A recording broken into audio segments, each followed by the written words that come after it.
Anita Marta Vlog.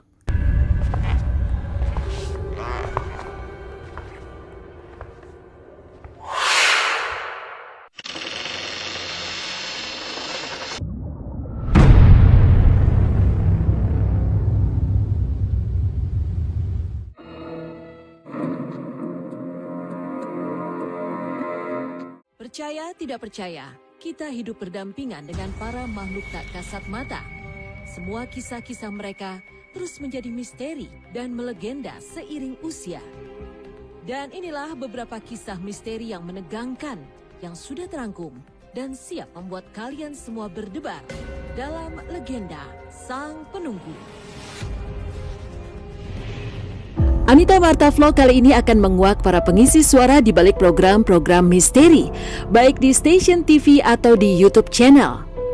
Yang pertama, saya sendiri, Anita Marta, yang mengisi program Legenda Sang Penunggu di Global TV yang berisi kisah-kisah berbagai tempat misteri. Next, pengisi suara konten YouTube Ganjil Misteri, Reviana, yang programnya selalu memberikan kengerian buat yang nonton. Dan yang terakhir, Mbak Ayu Putraningsih, konten kreator sekaligus pengisi suara program Sarang Misteri yang diangkat dari kisah misteri yang dialaminya sendiri sebagai anak indigo.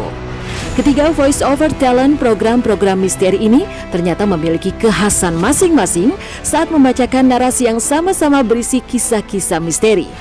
Yuk kita lihat gaya masing-masing saat membacakan skrip misteri sesuai tuntutan dan kebutuhan program. Waduk Cengklik sempat menjadi buah bibir di kalangan netizen. Kala itu publik digemparkan dengan kisah seorang pengemudi motor yang tiba-tiba linglung ketika melewati waduk ini. Menurut kesaksiannya, sang pengendara motor tiba-tiba merasakan seorang perempuan membonceng motornya dan mulai mengajak bercakap-cakap. Dari situ pengendara motor tidak ingat lagi apa yang dialami sampai akhirnya tersadar masuk ke dalam sungai kecil di daerah Andong, 20 km dari waduk ini. Hutan Blora ini tidak jauh berbeda dari hutan lainnya. Dipenuhi dengan pepohonan hijau yang subur. Namun luasnya hutan itu ternyata menyimpan misteri tersendiri. Banyak kejadian misterius melingkupi Blora yang berhubungan dengan luasnya hutan yang ada. Kejadian paling kasat mata adalah banyaknya yang tersesat di berbagai titik hutan Blora ini.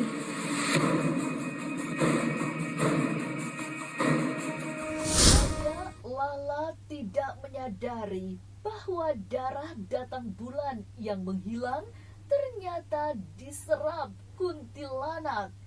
Tapi selanjutnya diperoleh fakta mengejutkan sebab kuntilanak jahat itu pernah dipelihara orang yang menjanjikannya darah sebagai sesaji.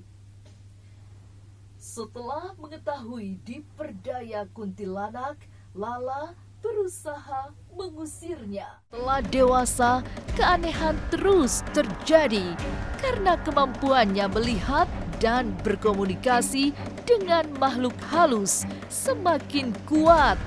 Tapi benarkah selama bertahun-tahun Lala diikuti kuntilanak penghisap darah? Tiba-tiba aku mendengar suara seperti orang menyeret sesuatu. Seperti ada barang berat yang diseret pelan. Arahnya dari dapur. Ruang dapur sebetulnya ada pintu yang nyambung ke kamar sebelah alias kamar 4. Kamar 4 kosong dan hanya berisi beberapa ranjang susun dari besi, serta kursi-kursi rusak, tak pernah dibuka atau dibersihkan. Aku mencoba memperhatikan suara itu lebih cermat, tapi hilang. Tak ada bunyi apa-apa lagi.